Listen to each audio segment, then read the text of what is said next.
আসসালামু আলাইকুম। আজকের ভিডিওতে আমরা জানবো যে বাংলাদেশিরা বিদেশে গিয়ে চিকিৎসার জন্য বছরে কত হাজার কোটি টাকা খরচ করেন। বর্তমানে বাংলাদেশ থেকে প্রতি বছর প্রায় 30 লক্ষ রোগী চিকিৎসা নেওয়ার জন্য বিদেশে যান, অথচ 10-12 বছর আগে বিদেশে চিকিৎসা নিতে যাওয়া রোগীর সংখ্যা 3 লাখের বেশি ছিল না। আর সেই সাথে দেশ থেকে চলে যাচ্ছে কষ্টার্জিত বৈদেশিক মুদ্রা। বেশিরভাগ রোগী মূলত ভারত, থাইল্যান্ড, সিঙ্গাপুর ও মালয়েশিয়ায় যান এবং এর মধ্যে 90%ই যান ভারতে।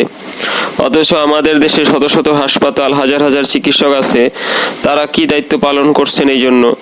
এই বিশাল সংখ্যক রোগীর আস্থা ফিরিয়ে আনার জন্য তারা কি দায়িত্ব পালন করতেছেন? আমাদের অধিকাংশ ডাক্তারদের সেবার মন মানসিকতা নেই। আল্লাহর কাছে তারা কি জবাব দিবেন আখেরাতে? রোগীরা টাকা খরচ করেন কিন্তু আন্তরিক সেবা পান না। আশ্চর্য হলেও সত্য যে অন্য দেশ থেকে শিক্ষার্থীরা ডাক্তার হওয়ার জন্য আমাদের দেশের সরকারি বেসরকারি মেডিকেল কলেজগুলোতে ভর্তি হন এবং ভালো ডাক্তার হয়ে তাদের দেশে ফিরে যান। কি পরিমাণ বৈদেশিক মুদ্রা আমাদের দেশ থেকে বিদেশে চলে যাচ্ছে?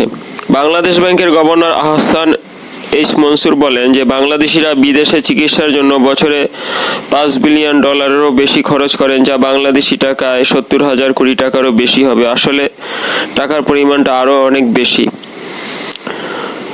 বাংলাদেশ ব্যাংকের গভর্নর আরও বলেন যে এই খরচের টাকার বড় অংশ অনানুষ্ঠানিকভাবে হয়। এতে দেশের ব্যালেন্স অফ পেমেন্ট বা বৈদেশিক লেনদেনের উপরে যথেষ্ট চাপ তৈরি হয়। ডক্টরস অ্যাসোসিয়েশন অব বাংলাদেশ বা ড্যাবের প্রধান উপদেষ্টা অধ্যাপক ডাক্তার ফরাদ হালিম বলেন, দেশের ভঙ্গুর স্বাস্থ্য খাতের জন্য প্রতি বছর বাংলাদেশ থেকে $10 বিলিয়ন আয় করে ভারত।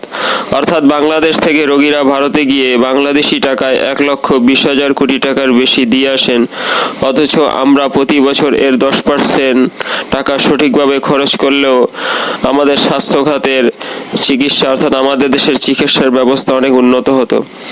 চিকিৎসা খাতের উন্নয়নে সংশ্লিষ্ট বিশেষজ্ঞরা মনে করেন যে উন্নত অবকাঠামো গড়ে তোলা এবং আধুনিক প্রযুক্তির ব্যবহার নিশ্চিত করাই বর্তমান সময়ে সবচেয়ে বেশি জরুরি। এই লক্ষ্যে বাজেটে বরাদ্দ বৃদ্ধি, আন্তর্জাতিক মানের হাসপাতালের চেইন কার্যক্রম বাংলাদেশে চালু করা এবং বিদেশি ডাক্তার ও নার্সদের জন্য রেজিস্ট্রেশন প্রক্রিয়া সহজ করা প্রয়োজন। একই সাথে স্বাস্থ্য খাতের লাইসেন্স প্রাপ্তি ও নবায়নের প্রক্রিয়াগত জটিলতা দূর করে তা ডিজিটাল পদ্ধতিতে সহজতর করতে হবে। এছাড়াও আমাদের প্রত্যন্ত অঞ্চলে বেসরকারি হাসপাতাল গড়ে তোলার জন্য তাদেরকে কর অব্যাহতির মতো প্রণোদনা দেওয়া উচিত বলেও বিশেষজ্ঞরা মনে করেন।